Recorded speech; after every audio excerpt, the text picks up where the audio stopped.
So there is an article that I sent you earlier today about basically the headline is Alzheimer's disease type 3 diabetes, diet induced. And what did you get a chance to look at that article?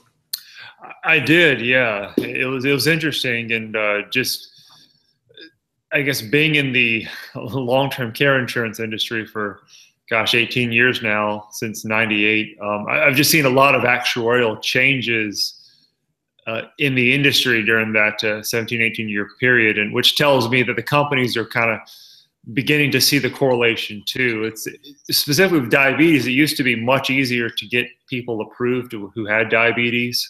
I remember even up to 100 units of insulin a day back in 1999 was a-okay as far as long-term care insurance. But now, one company we have will look at insulin-dependent diabetics, 50 units or less, and even then, it's probably a long shot. So they've really figured out that there's probably a connection with diabetes and maybe a later cognitive issue.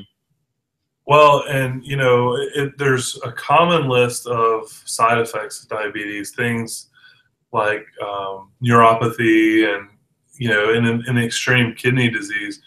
Where this article kind of takes it a little bit to a little different extreme is they're questioning whether type 3 diabetes is actually Alzheimer's disease. So in other words, you could possibly prevent Alzheimer's or at least reduce it simply by controlling your diet and managing your weight. And I think that's pretty revolutionary to a lot of people. Yeah, because I mean, it's the cognitive issues. That's what the number one claim as far as long-term care insurance. And I guess it's one of those things where if you have diabetes, having diabetes in itself is obviously not a good thing. But then later in life, 10, 15 years later, you could also develop like a severe cognitive issue as well. That's kind of like a double whammy. And so, anything a person can do to reduce those risks, with simple diet changes, if they can figure out this is indeed a correlation, that would be huge. The article also mentions that there is a genetic allele that's present in about 65 to 80% of Alzheimer's patients. So it could be a combination of, and again, this is all very speculative, like almost anything with health and diet. There's studies that prove and disprove things, but it could be like a combination. It seems like it's a combination of genetics and of perhaps behavior, diet. And if that is the case, I think we need to find this out as soon as possible, because it might encourage people to live healthier lives. One interesting thing in the insurance industry is John Hancock has a new life insurance plan. I was just looking at it a while ago, right, where they actually give you, it's pretty cool. I don't know if you've seen it. They give you credits for healthy living. So when you buy this life insurance policy, they actually send you a Fitbit. And if you want to participate, you don't have to, but if you want to participate, it sounds kind of Big Brother, but if you want, it's optional. If you want to participate and you wear this Fitbit and you meet certain milestones, they'll actually reduce your insurance premiums. That's pretty cool. Yeah, so you reward people for a healthy lifestyle, and I guess it's the carrot and sticks approach, where this is the carrot, i.e., lower premiums. I like it. It's forward thinking. Sometimes people tell me that they're pre-diabetic and like they're on metformin for pre-diabetes. What's your take on that? Isn't that really just early onset? I mean, not early onset, but an early stage of diabetes, like. Yeah, I think it has to do with the A1C scores, from what I understand. I think once a person's A1C scores get above 5.0, I think that's like pre-diabetes. And then once it hits 5.5, it turns into type 2. So I guess maybe there's a window that if the doctor said, hey, you're pre-diabetic, you might have a chance where if you change your lifestyle, you might be able to prevent from becoming full-fledged diabetes by, reducing weight, like you said. But I think a lot of people come to us looking for long-term care quotes because they're worried about their own future. And so if we had to give them like a constructive piece of advice regarding this diabetes and Alzheimer's, and while I'm at it, I'll pull up the article here so we can just kind of look at it, and we can put a link to this in the article.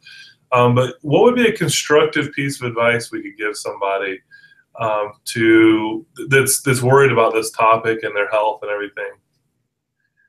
Yeah, I mean, I think just the old adage of diet and exercise is critical. And it was interesting that the article, it just talked about, and you can correct me if I'm wrong, it got pretty kind of highbrow there, but the brain runs on glucose. And when you have diabetes, your body's kind of starved for sugar. Is that kind of?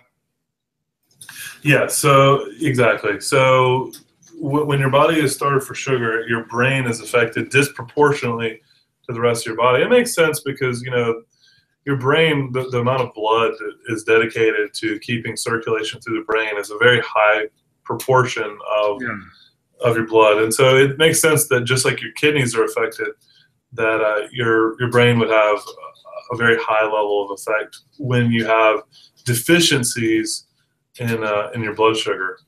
Yeah, and then I guess maybe because any article you read on Alzheimer's, it's always about like the plaque buildup in the brain is kind of, I guess that's a symptom of just the disease. So I guess the question is, why does that plaque start building up in the brain? Is it, you know, inflammation caused by lack of the glucose, or do they have any idea? Well, no, and this is all, again, very early. I actually, in doing a little bit of pre-research for this, I found an article from September 2012 in the New York Times, which I'll also link to in the blog, and I'll put in the notes on the YouTube video, where they were discussing this. So, you know, that was 3 years ago, and they still haven't made a lot of headway. The problem is when they're doing FDA trials with this stuff, it's just such a long runway, and trying to, you know, do research and really understand it. Yeah. Well, I guess the biggest thing I can think that if we could give someone, you know, put ourselves in their shoes and give them some useful takeaway from this is that, you know, if you're worried about your own future and what may happen to you, the best time to do this planning is when you're healthy. Because once you know, hit, and the other thing is the goalpost for what is considered healthy for these companies is moving, and it's moving away, you know, and further out to where, you know, people that would have been qualified, like you said, 10 years ago, they can't buy coverage at any price now. So when you're healthy, that's the time to look now. Yeah, no, I echo that, because I've seen it firsthand where they've just made it harder and harder for people to get coverage. And the average age used to be 65 of our clients who got approved. Now it's like 55. So you got to do it when you're in your 50s, because that's usually before people get a lot of these nagging kind of just health issues like the hypertension, the cholesterol, the diabetes, osteoporosis, all that. So yeah, one word of advice would be get this when you're young and healthy. Yep, and if you're not on our website and you want to get quotes on this, we're at ltctree.com. We do long-term care, and basically we go out and shop all the major companies. We send out a quote binder similar to this to our clients with, you know, 5 or 6 companies, at least the top 5 or 6 quotes, and that's all I got to say about this topic. Yeah. Well, hey, good talking with you. All right, see you later.